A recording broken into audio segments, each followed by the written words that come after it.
চলে যাও, বেশিক্ষণ এখানে বসো না। ও দেখতে পেলে তোমার খুব বিপদ হবে। আমার বিপদ হবে কেন?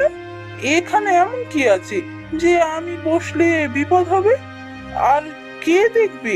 কে দেখতে পেলে আমার বিপদ হবে?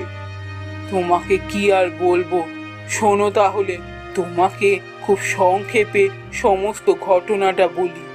এরপর সরলা দেবী হিমাদ্রিকে আগে সমস্ত ঘটনা বললেন। কি বললেন? একটা 60 বছরের বুড়ো একটা 20 বছরের মেয়েকে বিয়ে করতে চায়? এটা তো অন্যায়।